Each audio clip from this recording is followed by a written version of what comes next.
I have a 5-foot blushing star peach and a smaller red haven peach. They are younger trees of fruit-bearing age and size. My peach has developed dark limb tips and is losing its leaves. What is wrong? I'm guessing brown rot. We've had a lot of rain and heat for a few weeks now. Any advice at all? How about this one, Mr. D?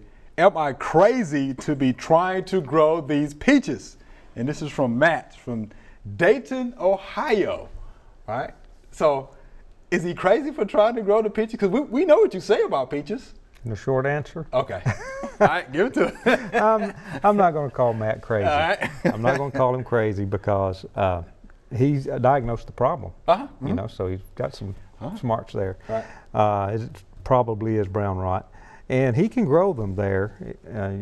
Those are good peaches, but he's got to follow a spray schedule. Okay. Now, if he wants to grow them without following a spray schedule, then he's crazy. Okay. You know? I got it. So right. you know, we're gonna wait and see what Right. Matt's going to try to do. So these are actually good peaches, though, that you mentioned. They are good peaches. They're varieties. old varieties of peaches. I figured you might know those. Yeah, they've been around for a long time. They have a high chill requirement, which he needs up in Ohio. Okay.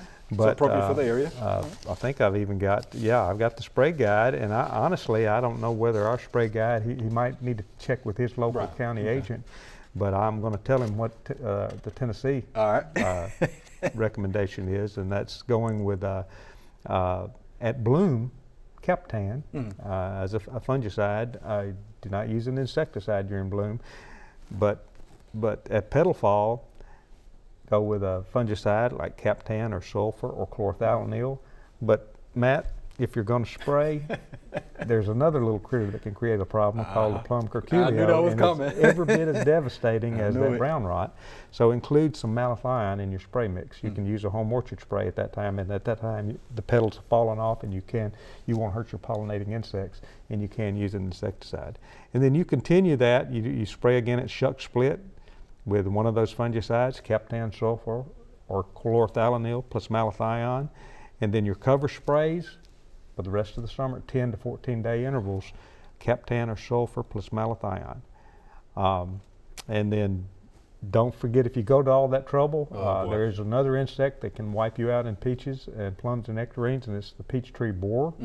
So only between May 31st, June 30, July 15, but not within 14 days of harvest. You need to spray the trunks of those trees with S-fenvalerate or gamma cyhalothrin, and that's to prevent infection from the peachtree borer, which can kill the tree. Right. Go into the trunk of the tree, and then you can grow those varieties, and they're good varieties, but you've got to follow a home orchard spray schedule, and if you don't, plant you a curly willow, or something like that. Plant something that doesn't require spraying. Right. We hope you loved the video. We would love for you to ask more questions. Be sure to leave those questions in your comments.